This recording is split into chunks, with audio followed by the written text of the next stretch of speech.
I've just finished reading My Death by Lisa Tuttle. I bought it from Myopic Books in Chicago. We loaded in the guitars, and then it was time for other people to sound check. During that time, we went to go get some food. We were walking to that place called Roomy, and on the way I was able to pop into Myopic Books, and I found My Death in one of the little displays near the front. They have displays near the front where they have things like Black Sparrow Press books or New York Review Books classics, things that have like a uniform look to them. And I spotted this one and thought, well, now's the time. This is short. I don't have a book with me. I might as well get this one. I'd heard about My Death for a while and had been meaning to read it. And I thought, well, this is a great way to just support Myopic quickly without taking more than a couple of minutes. Price was $8.50. As of the filming of this video, I haven't read the introduction by Amy Gentry, but I see she is a fellow alum. Yeah, I first heard about this book probably when it was first being pushed, when it was first published, which was back in 2023. I probably saw it on book displays at maybe Room of One's Own and other places, and then I also probably saw it talked about here on BookTube. And I was like, that sounds interesting, and I like the idea of a sinister little, horror novella. I do like short books, as you guys know very well. And then my desire to read the book became more urgent once I saw all of Lisa Tuttle's other books. I was applying to a job at a bookstore. I didn't get the job, unfortunately, though it was a great experience to interview for the job. It was a great experience. And I knew about this book, but I didn't know about these books of stories that she had.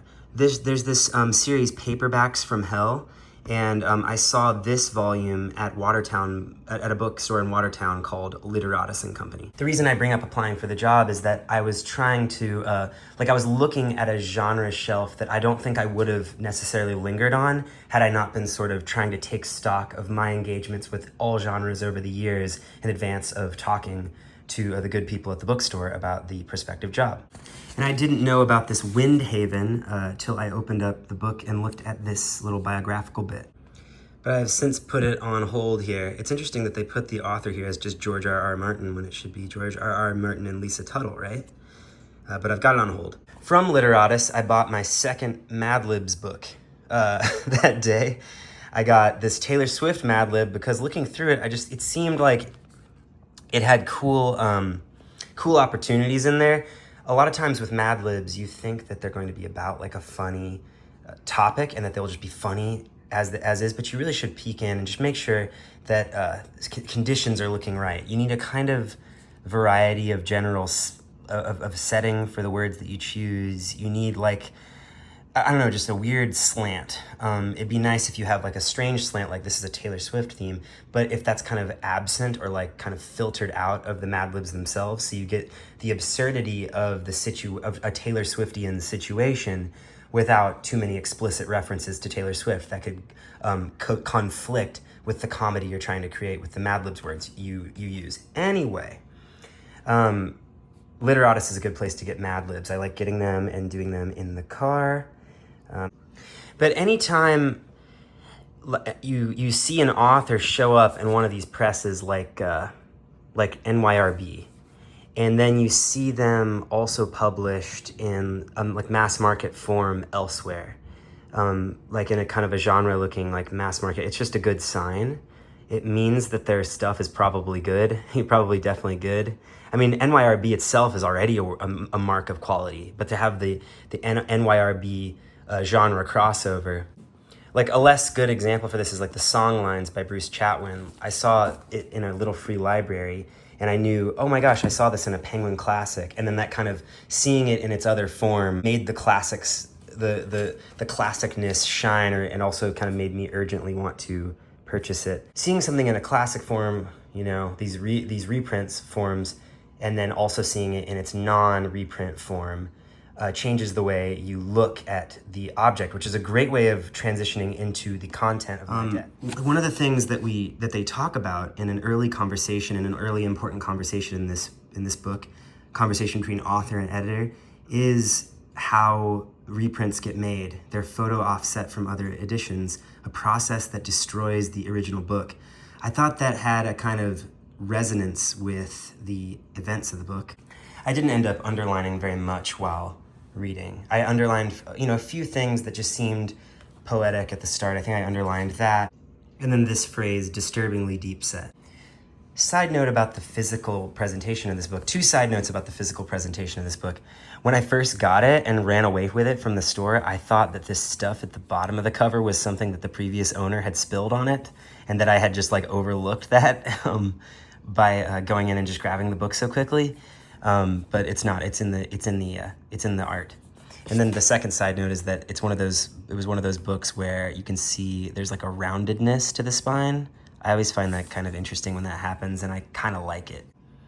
I think the question of how you make a reprint of something and how in the process of making a reprint you might destroy the original is a very good thing to think about when you are reading this book.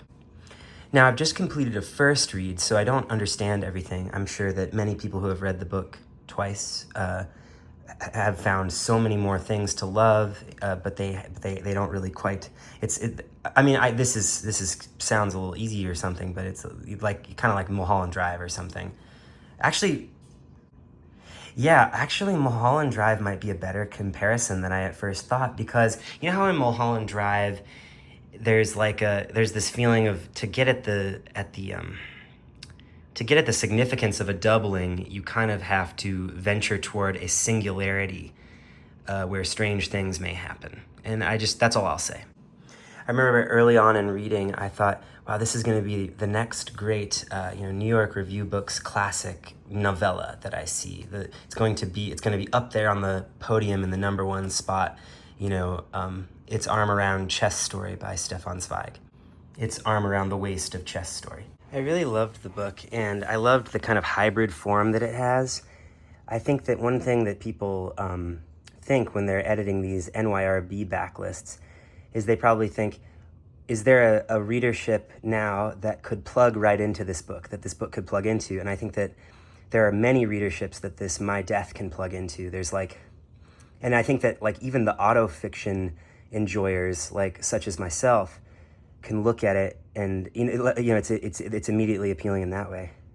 I'm just disturbing his slumber so badly. I'm sorry.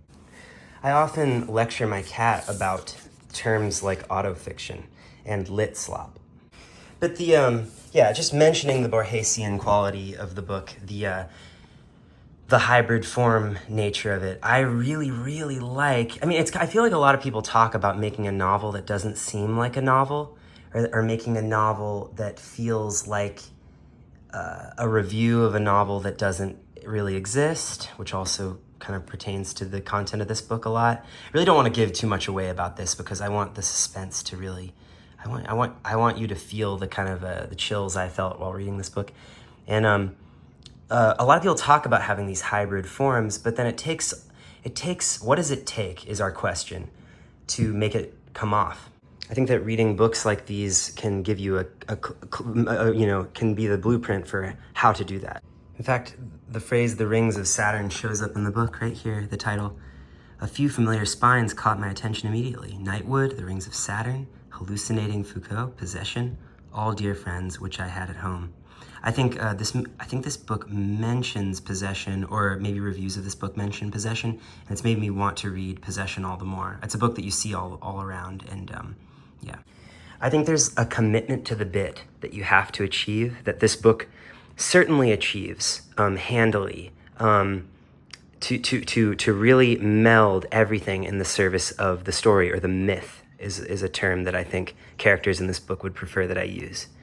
And if you like hybrid forms like that, and you like to have the fiction, read fiction with the air of documentary reality or of memoir, you're gonna like this book. I think the only reason you wouldn't like this book is if you just don't like anything unsettling. If you don't want to read anything with anything unsettling in it, then I might steer clear.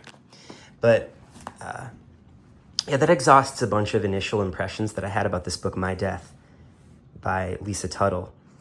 I recommend the book, and passes the horse and his boy test, which is my test whereby we look at the front, and the goodness of the book is determined by how far you feel you've come when you go to back to the front of the book after having reached the last page, and boy howdy does this book pass that test. So in my warped definition, it's a very successful adventure novel. Next up for me is going to be reading this introduction. I actually just looked at the introduction and I saw a thing where if I had seen that before reading the book, I would have totally been distracted from the contents of the book. I think generally I'm going to start adopting a policy of the introduction is always going to be a postface or a, what do you call? A postscript. It's basically always going to be a postscript generally for me, because there's too much risk of just seeing a little tidbit about what the author's life was like, or what inspiration they took from something, some little bit of scholarship that the introduction writer did, and having that distract you like crazy during your read. You know, just be like sounding off like a siren in your head. Wah, wah, wah. But yeah, just as I wanted to dash into Myopic, grab a book I knew I wanted to read, and then run out with it, just as I wanted to do that to not waste time, to allow myself more time to read and to hang out with my dear bandmate, I want to get out of this video quickly to allow you more time to read whatever it is you're about to read.